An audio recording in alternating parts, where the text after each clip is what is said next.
Hello বন্ধুরা, বাংলা নিউজে আপনাকে স্বাগত। শুরুতে সংবাদের শিরোনাম, পরে বিস্তারিত জানিয়ে দেব আমাদের হাতে থাকা সর্বশেষ গুরুত্বপূর্ণ আপডেট বাংলা সংবাদ।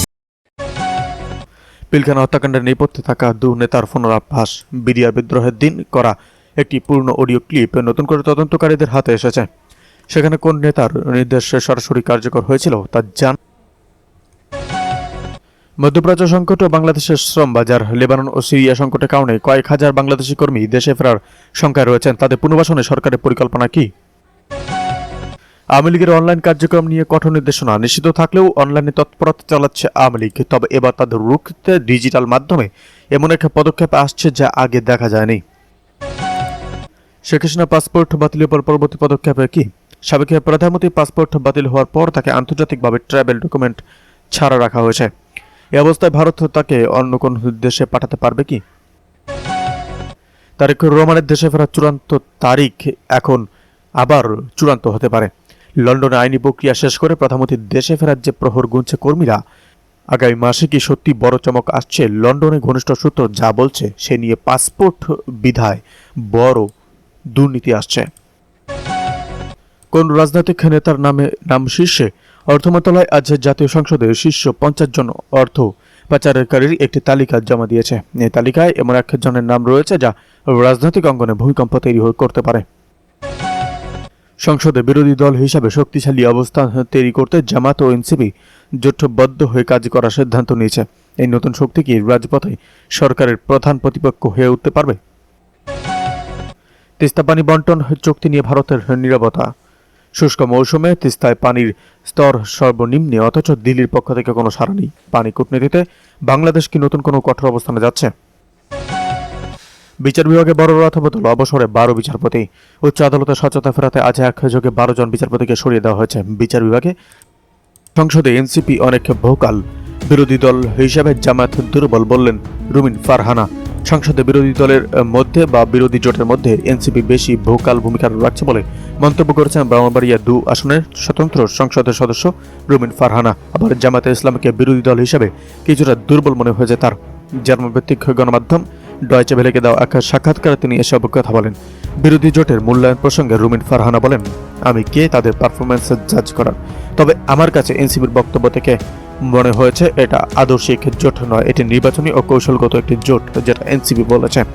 অন্যদিকে জামায়াতের ভূমিকা তুলনামূলকভাবে দুর্বল বলে উল্লেখিত করেছেন তিনি। আমি সংসদে আরও 10 জন সাধারণ দর্শকের মতো যেটা দেখেছি, আমার কাছে মনে হয়েছে এনসিপি অনেক বেশি ভোকাল, অনেক বেশি চেষ্টা করছে সংসদে একটা শক্ত বিরোধী প্রভাব তৈরি করার। সেক্ষেত্রে আমার জামায়াতকে কিছুটা দুর্বল মনে হয়েছে, এবং এটা শুধু আমার পর্যবেক্ষণ না, এটা অন্যান্য অনেকের সঙ্গে কথা বলে আমি এই ফিডব্যাক পেয়েছি। তিনি আরও বলেন, বিরোধী দলে প্র্যাকটিসিং আইনজীবী থাকলেও প্রত্যাশিত মাত্রায় আইন যুক্তি তর্ক উপস্থাপন করা হয়নি। তার মতে আলোচনায় আবেগ প্রবণ বক্তব্য বেশি ছিল, যেখানে আরও শক্ত আইনি বিশ্লেষণ থাকা উচিত ছিল। রুমিন ফারহানা অভিযোগ করেন, সংসদে বক্তব্য দেওয়ার সুযোগও তিনি পাননি। তার ভাষায় সরকারি দল থেকেও সময় পাননি, বিরোধী দল থেকে। এদিকে প্রস্তুতি শেষে দ্রুত স্থানীয় সরকার নির্বাচনী প্রক্রিয়া শুরু হবে বললেন সংসদে মির্জা ফখরুল। স্থানীয় সরকার নির্বাচনের বিষয়টি সরকারের সক্রিয় বিবেচনাধীন রয়েছে উল্লেখ করে স্থানীয় সরকার, পল্লী উন্নয়ন ও সমবায় মন্ত্রী মির্জা ফখরুল ইসলাম আলমগীর বলেছেন, প্রয়োজনীয় প্রস্তুতি শেষে দ্রুত স্থানীয় সরকার প্রতিষ্ঠানগুলো নির্বাচনী প্রক্রিয়া শুরু করা হবে। আজ সোমবার জাতীয় সংসদে জামায়াতের ইসলামের সংসদের সদস্য জাহিরুল ইসলামের প্রশ্নের জবাবে স্থানীয় সরকার মন্ত্রী এ তথ্য জানান। স্পিকার হাফিজউদ্দিন আহমেদের সভাপতিত্বে প্রশ্নোত্তর টেবিলে উপস্থিত হয়। আরেক প্রশ্নে স্বতন্ত্র সংসদ সদস্য রুমিন ফারহানা জানতে চান, দেশের জনগণের নির্বাচিত জনপ্রতিনিধি দ্বারা পরিচালিত করার লক্ষ্যে সব পর্যায়ের নির্বাচন দ্রুত করার কোনো পরিকল্পনা আছে কিনা, থাকলে কবে নাগাদ করা হবে। জবাবে সংসদের সদস্যে বা সংসদে কাজে নির্বাচন কমিশন সচিবালয়ের দায়িত্বপ্রাপ্ত মন্ত্রী স্থানীয় সরকার মন্ত্রী মির্জা ফখরুল ইসলাম আলমগীর বলেন, স্থানীয় সরকার নির্বাচন ধাপে ধাপে অনুষ্ঠিত হয়। ধাপে ধাপে অনুষ্ঠানে সব স্তরের নির্বাচন সম্পন্ন করতে 10 মাস থেকে 1 বছর পর্যন্ত সময় প্রয়োজন হয়। নির্বাচন অনুষ্ঠানের ক্ষেত্রে ভোটার তালিকা প্রস্তুত, ভোটার সামগ্রী সংগ্রহ, ধর্মীয় উৎসব, পাবলিক পরীক্ষা, আবহাওয়া কেন্দ্র চূড়ান্তকরণ এবং আরও বিভিন্ন বিষয় নিয়ে ন্যূনতম 45 দিন প্রয়োজন হয়।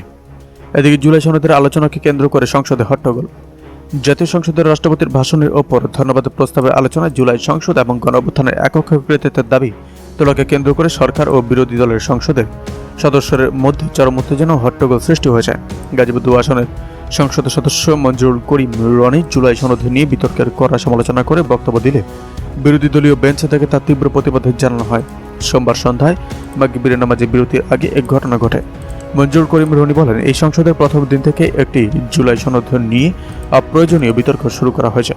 বিরোধী দলের নেতাদের উদ্দেশ্য করে তিনি বলেন, আপনারা যদি জুলাই আন্দোলনকে একক অর্জন বলে দাবি করতে চান, তখন আমাদের মন ব্যথিত হয়। সেখানে তো আমরাও ছিলাম।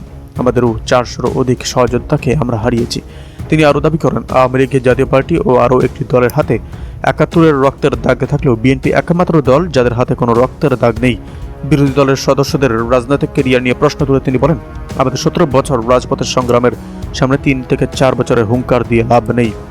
এদিকে 2 মন্ত্রী ও 1 এমপি দেরিতে আসায় সংসদের কাজে ছন্দপতন। সংশ্লিষ্ট 2 জন মন্ত্রী ও 1 জন সংসদের সদস্য যথাসময়ে ও অধিবেশনে উপস্থিত না থাকায় সংসদের কার্যক্রমে ছন্দপতন হয়েছে। এছাড়া নির্ধারিত সময়ে অধিবেশন শুরু না হওয়া নিয়েও অনির্ধারিত বিতর্ক হয়েছে। আজ সোমবার সংসদের বৈঠকে এ ঘটনা ঘটে। স্বরাষ্ট্রমন্ত্রী এবং সড়ক পরিবহন ও সেতুমন্ত্রী উপস্থিত না থাকায় জরুরি জনগুরুত্ব সম্পন্ন বিষয়ে মনোযোগ আকর্ষণ এর গৃহীত 2টি নোটিশ নির্ধারিত সময়ে নিষ্পত্তির জন্য সংসদে উত্থাপন করা যায়নি। আর সংশ্লিষ্ট সদস্য এবং সংসদের সদস্য উপস্থিত না থাকায় আরেকটি নোটিশ নির্ধারিত সময়ে উত্থাপিত হয়নি।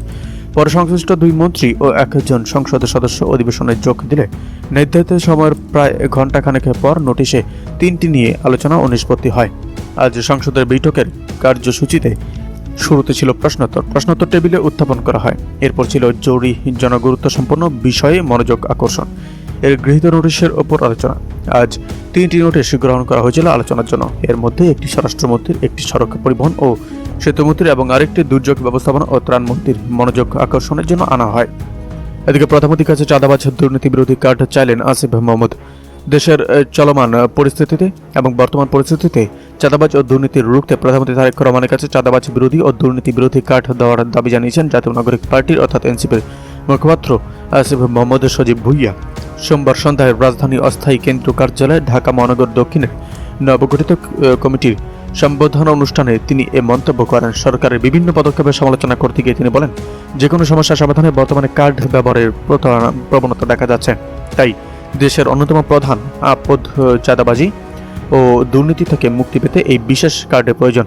আসিফ মাহমুদ তার বক্তব্যে এনসিপির রাজনৈতিক অবস্থানের কথা স্পষ্ট করে বলেন, সাধারণ মানুষের সেবায় এই দলের দরজা সবার জন্য উন্মুক্ত। তবে যারা গণহত্যাকারী, ফ্যাসিবাদের সহযোগী ও সন্ত্রাসী ও চাঁদাবাজি কর্মকাণ্ডের সঙ্গে জড়িত, তাদের জন্য এই দলে কোনো জায়গা নেই। বর্তমান প্রশাসনের কঠোর সমালোচনা করে তিনি দাবি করেন, রাষ্ট্র পরিচালনায় সরকার চরম ব্যর্থতা পরিচয় দিয়েছে এবং জনগণের আকাঙ্ক্ষা ও গণরায়ের মর্যাদা রক্ষা করতে পারেনি। জ্বালানি তেলের সংকট ও দেশের অর্থনৈতিক পরিস্থিতির উদাহরণ টেনে এনসিপির মুখপাত্র সরকারের তথ্যের স্বচ্ছতা নিয়ে প্রশ্ন তোলেন। এদিকে নয়াপল্টনে শ্রমিক দলের সমাবেশে চলছে নেতাকর্মীদের ভিড়।